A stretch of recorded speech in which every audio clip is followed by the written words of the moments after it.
Hello everyone, কেমন আছো তোমরা সবাই? মিষ্টিস ব্লগের নতুন একটা ভিডিওতে তোমাদের সবাইকে স্বাগত জানাচ্ছি। আমাদের বাড়িতে যে ইঁচড় গাছটা রয়েছে না, সেই গাছটাতে একটা দেখলাম ছোট্ট ইঁচড় হয়েছে।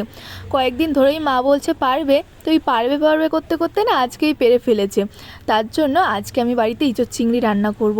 ইঁচড় খেতে তো আমার ভীষণ ভালো লাগে। আমি ভেবেছিলাম নিরামিষ বিরিয়ানি করব, মা বললো যে বিরিয়ানি করতে হবে না, থাক পরে একদিন করিস, আজকে ইঁচড় চিংড়িই কর। তার জন্য ভাবলাম তোমাদের সাথে ইঁচড় চিংড়ির রেসিপিটা একবার শেয়ার করি। মা এঁচড়টা কেটে দিয়েছে, তারপরে আমি ওটাকে ধুয়ে লবণ, হলুদ আর অল্প করে সর্ষের তেল দিয়ে ভালো করে সিদ্ধ করে নিয়েছি।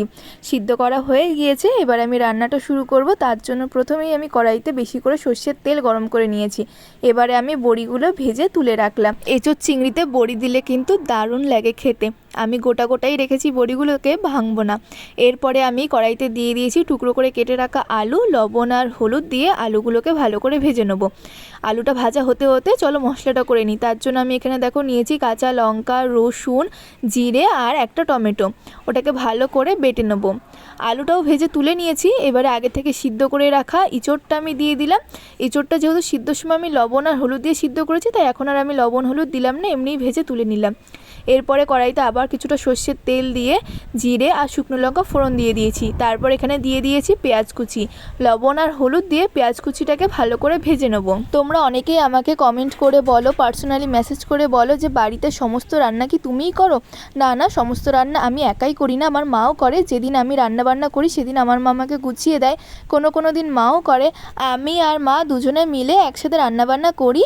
আমি যে সমস্ত রান্না বাড়িতে প্রত্যেক দিন একা করি তা কিন্তু না। পেঁয়াজটা যেই ভালো করে ভাজা হয়ে যাবে, তখন এর ভিতরে আমি চিংড়ি মাছগুলো দিয়ে দিয়েছিলাম। লবণ আর হলুদ দিয়ে চিংড়ি মাছটাকে আবার কিছুক্ষণ ভালো করে ভেজে নিয়েছি। এরপরে দেখো আমি এর ভিতরে আগে থেকে বেটে রাখা মশলাটা দিয়ে দিলাম।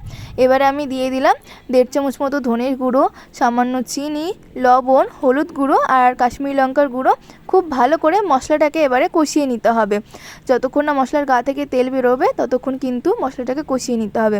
মশলাটা কষানো হয়ে গেলে আগে থেকে ভেজে রাখা ইঁচড়টা আমি এর ভিতরে দিয়ে দিলাম। এবারে আমি এখানে দিয়ে দেবো আগে থেকে ভেজে রাখা আলুগুলো। এঁচড় আর আলুটা একসাথে ভালো করে কষিয়ে নিতে হবে। আর এখানে আমি দিয়ে দিয়েছি কিছুটা সস। টমেটো সস দিলে কিন্তু খেতে ভীষণ ভালো লাগে। যতই তোমরা টমেটো বেটে দাও না কেন, কিছুটা টমেটো সস দেবে। ভালো করে কষিয়ে এখানে আমি গরম জল দিয়ে দিয়েছি, তারপরে বড়িগুলোও দিয়ে দিয়েছিলাম। এবারে ভালো করে ফুটিয়ে নিতে হবে। আলুটা সিদ্ধ হয়ে গেলে, ঝোলটা কমে আসলে, লবণ ঝাল এগুলো ঠিকঠাক থাকলেই কিন্তু এঁচড় চিংড়ি একদম রেডি। নামানোর আগ দিয়ে ওপর থেকে অল্প করে গরম মশলা আর ঘি ছড়িয়ে দিতে হবে। ব্যাস, তাহলেই রেডি।